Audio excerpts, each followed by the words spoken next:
جوړیدونکي سیمه ییز اجماع کې د پاکستان قومي مشران او علماو ته ونډه ورکړي. د راتلونکي سیمه ییز اجماع د جوړښت په اړه د پاکستاني مذاکراتي تیر پلاوي په ترکیب ګڼې نیمګړتیاوې شتون درلود. خو اوس غوښتنې دا دي چې د مسایلو د حل لپاره د پاکستاني اړخ بیا ځلې مذاکراتو کې د دې هیواد علما، قومي مشران او د مدني ټولنو استازو ته په دغه پلاوي کې د ګډون اجازه هم ورکړي ترڅو مذاکرات مثبته پایله ولري. سلامونه، وخت مو په خیر. دا د نن خبره د نن شپې په نن خبره کې پر همدې موضوع راسره دوه ډېر قدرمن میلمانه دي. هر یو عزیز مارج پخوانی ډیپلومات د لندن څخه د ټیم د لارې، او راسره په سټوډیو کې حضوري میلمه ښاغلی خوشحال حسن احمدزی قومي مشر په سټوډیو کې حضوري میلمه دی او شتون لري. دواړو میلمنو ته ښه راغلاست وایم. مارج صاحب تاسو ته هم ښه راغلاست وایم. په بحث کې ستاسو په باور د کابل او اسلام آباد ترمنځ د مسایلو د حل لپاره سیمه ییز اجماع جوړښت څومره مهم دی؟ مننه جناب لطیفي صاحب، تاسو ته قدرمنو میلمنو ته، تاسو تخنیکي همکارانو ته، لیدونکو اورېدونکو ته سلامونه احترامات وړاندې کوم. وعلیکم السلام. اول دا یو خبره میلمه وکړه، شپږم د نومبر، دا مطلب فکر کوم شپږم د دسمبر راتلونکی، بله، چې دا شک پیدا نه کړي دغه لپاره. بله، مطلب دا ده که چیرې په سیمه کې یو اجماع کېږي یا ناسته کېږي یا جرګه کېږي، دا درې اصله دې کې ډېر مهم دي. یو دا ده چې دغه جرګه یا دا غونډه څوک جوړوي، د مسؤل یا مدیریت د کنټرول د چا په لاس کې د بودیجه او مصارف څوک ورکوي، دا ډېر مهم دي په اوسني سیاستونه د نړۍ کې، ځکه تاثر او اغېز او استخباراتي لوبې دې ته په کتو سره. دوهم په کوم محل کې چیرته جوړیږي، ځکه دلته دنیا کې دوه بلاکه دي، بلاکونه دي، مثلا ډلې ډلې اوس جوړې شوي په مملکتو کې د ګټو پر بنیاد او سیاست پر بنیاد. او درېیم څوک پکې ګډون کوي.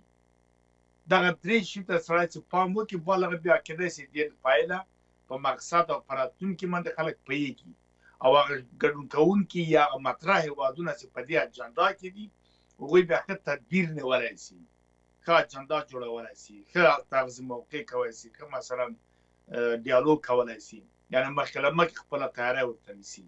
نو دا باید روښانه شي. راغلو موږ دې خبره ده چې اوس پاکستان سره موږ غواړو جوړجاړی وکړو. دا یو ډېره ستره تېروتنه ماته ښکارېږي.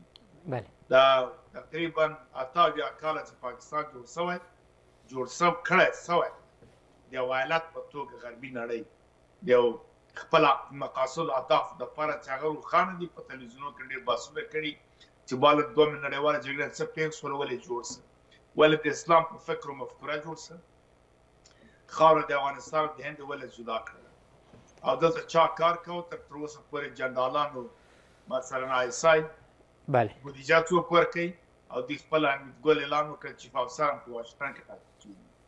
موږ دا خبرې خورې که دوی خپله وایي، په هر صورت باندې دا پاکستان جوړ نه همغه وخت تر اوسه پورې له افغانستان سره دی د خپل ستراتیژي د دې لپاره چې بهرنی او کورنی سیاست د بل چا په لاس کې ده، د ده سره امکانات د ده نشته په دې چې دی خپل اختیار خپل واک نه لري. د ده بودیجه بل څوک ورکوي، د ده نسبت خاورې ته نفوس یې ډېر ده، لویې تولیدي کارخانې او صنعتي هېواد نه ده، نه کوم معدنونه لري، نه کوم نور مسایل دې ته دي. لارې هم بندې دي، مثلا په هند سره کومه ډېره واګه بندر کې ډېر زیات تګ راتګ هند نه کې تنه ډله د پنجابیانو د خالصه ډله دغه یو څه وړي راوړي. دې خوا ته خو یې ډېر ګټې وې په افغانستان د ترانزیت نه استفاده کوله، مرکزي اسیا تر شرقي اروپا، دلته یې اړیکې سره خرابې کړې. نو نور نو که د اوبو لرنې پته پراته وي، هغه تصورات نه لري. برعکس عرب د دوی ته له پخوا نه دی انګریز او امریکا په امر باندې د ګاز او برق نور مصارف ورکوي، بودیجه د دولتي ورکول کېږي، خپل هم قرضدار ده. نو بنام د هغه هېواد چې واک نه لري، هغه ژمنتیا هم نشي ساتلی، ژمن کېدلی نشي. دا یو مسله، ځکه تاریخ یې ښودلی چې کله واده یې کړې ده بېرته ماته کړې ده، او ډېر بې شرمانه هغه یې کړي. مثلا یو وخت کې له امارت اسلامي دغه طالبانو سره مرستې یې کولې، کله چې امریکا راغله د امریکا ته طالب په ضد باندې خپله ځمکه او اډې او لاره ټول اکمالات په 20 کاله کې له کراچۍ نه تر کابله کېدل. دا په دې معنا چې یعنې دی ژمنتیا نه لري نه وفا لري. بله راوړو دې ته وروستۍ حملې چې دی کوي و بېرته بیا خبرو ته کېږم، دا یو پروژه ده. دوی یو پروژه له غربه اخیستې ده چې دغه سیمه نارامه کړي. په دې باندې ایران، روسیه، چین ټول خبر دي. هند هم په دې خبر ده. عربي هېوادونه په دې پیدا یو لوبه ده. داسې ده د پردې شاته څه اهداف څه مقاصد یې وروسته ښکارېږي. دوی چې کله خبرو اترو ته کېنول شي، دوی داسې یو خواستې لري چې هغه د دوی په فکر و شان کې نه دي. له یوې خوا حملې کوم، له بلې خوا کنم، له بلې خوا بیا مخالفین هغه طالع بدنامه مفسدې منفورې چیرې بیا راولي پاکستان کې کینئ، په تلویزیونو په دې کې ښه یو تبلیغاتي افواج هم خپروي. ځکه دغه نشراتي جګړه کې څو اصله ډېر مهم دي. یو دغه افات جعلي خپرول، دا ډېر زیات کړم چې افات او جعلي خبرې او دروغ نشرول هم واورېدل. اوس دا تبلیغاتي جګړه ده، نشراتي ده دا معمولا. باید تقلبي قهرمان و شخصیت و سیاست جوړول، سیاسي شخصیت تقلبي جوړول، دا هم د نشراتي او تبلیغاتي جګړې یو رکن ده. باید خپل مبارزینو ته ډاډ ورکول، تسکینول چې والا داسې کوو، هسې کوو، داسې کوو، او د خپل بریالیتوب خبرې کول په دغو څوکو نه خوري. بله، ډېر زیاته مننه کوم ماري صاحب. پر همدې مسایلو به هم بحث وکړو، وروسته تاسو ته راګرځو. ماري صاحب، د منځګړو هیوادونو فشارونه اسلام آباد له خپلو غیر معقولو غوښتنو څخه په شا کولی شي که نه ستاسو په نظر؟ ګوره، یوه خبره زه صفا واضح وکړم. پاکستان د خپلو غلطو پالیسیو، غلطو سیاستونو، د ظلمونو، د ناکاره بې کفایته چارواکو دغه حالت راوست. دا یو ویانات و چې غربي نړۍ وظیفه ورکړه، مخې ته وړله. دې کې دوی غداري وکړله، له چین سره اړیکې جوړې کړلې. چین راننوته تر ګوادرو ته ډېرو پروژو ته د اطلاق راونیول. غرب پې خوشحاله نه ده، غرب پې خوشحال نه ده. دلته دغه بې امنیتي و دغه حالتونه چې جوړوي چې چین دلته سرمایه ګذاري ورکړي. او د عمران خان و دغه ډله هم بندیان شول. اوس هغه وظیفه چې دلته پخوا ورکول کېده په کمیشن څخه قطر او ترکیه او نورو ته ورکړي. خپله سعودي سره اوس خبرې روانې دي. بله، دا دلته هلته بې اعتباره سوی. دننه یو وخت د میراب و منبر استعمالوو. هغه اوس کابل کې ده او قندار کې د افغانستان ته راغلی. که دغه ملا نعمت الله اخوند یوه فتوا ورکړي، د ډیکاټ داري ټول ملایان اوس د ده په ضد سوي دي. هغه افضاله دې نه تللي دي. جهاد او اسلام د فلان د پاکستان دا هم تللي دي. خپله ولسونه پښتانه، بلوچ، تر سیندیانو تر کشمیریانو پورې اټکسي خپل حق غواړي. دی رسوا سوی، لاس و پښې اچوي. اوس غواړي په دغه ناستو په دې خبرو باندې ځان تبرئه کړي. راځي اوس دی عذر کوي. اوس ګوره یو لاره بنده شوله. وزیردیگ پختگان ناید صدای خروش از مردمان خام خیزد. بله. گوره منگه دا اطالوی 50 کاله لگه پا منگ راقله، قاطی پا منگ راقله، جنگور دلتا لخکر دلتا راقله، تجاوزون روسیه و امریکا و نور وسوله. کم خاک پورتا نه فابریکا پاتس و نه وس پا ناروکای هر چه ربانی و شورا نظار و دغه شر و فساد و دغه نور ډلې هم دې پاکستان ته تر تیاري او توپ نه اردو وه، نه دلته تجهیزات وه. مارم چا چیغه پورته نه شولې افغانانو. هماغه وه لکه غر د خیبر هسې کلک ولاړ یم. که سیلی وي که ګلی وي که طوفانونه، هر څه راله، سیلی راله، ګلی راله، طوفان راله. دوی دا 2 ورځې کې چیغې چیغې شوې. هم د تاجر وی، هم د ملت وی، هم د چارواک وی. دا اوس غواړي ځان تبرئه کړي. خلاصه ووایم، لاره ځان ته جوړ کړي، غر ته بېرته چراغ وکړي چې دغه د زه اوس هم اصل لرم. زه له امارت اسلامي چارواکو نه هیله کوم چې همدغسې نه یې ورته ویلي، نه دې ورته ووایي. که ډز وکړه، امادګي خپله ونیسئ، داورئ، حرکت پرې وکړه. یعنې تاسې یقین وکړئ په 40 ساعت نه خو په 2 ساعتو کې اټکه پورې تر مارګینې پورې افغانان خپله جنډه یا توغه بیرغ رسوي. په صراحت درته وایم. نور دغه معاملې او دا خبرې له پاکستان سره ختمه کړي چې دلته کینو واته کینو. دا ناست ماسې باور نه کوي. موږ ضرورت نه لرو. بل چېرته جګړه لرو.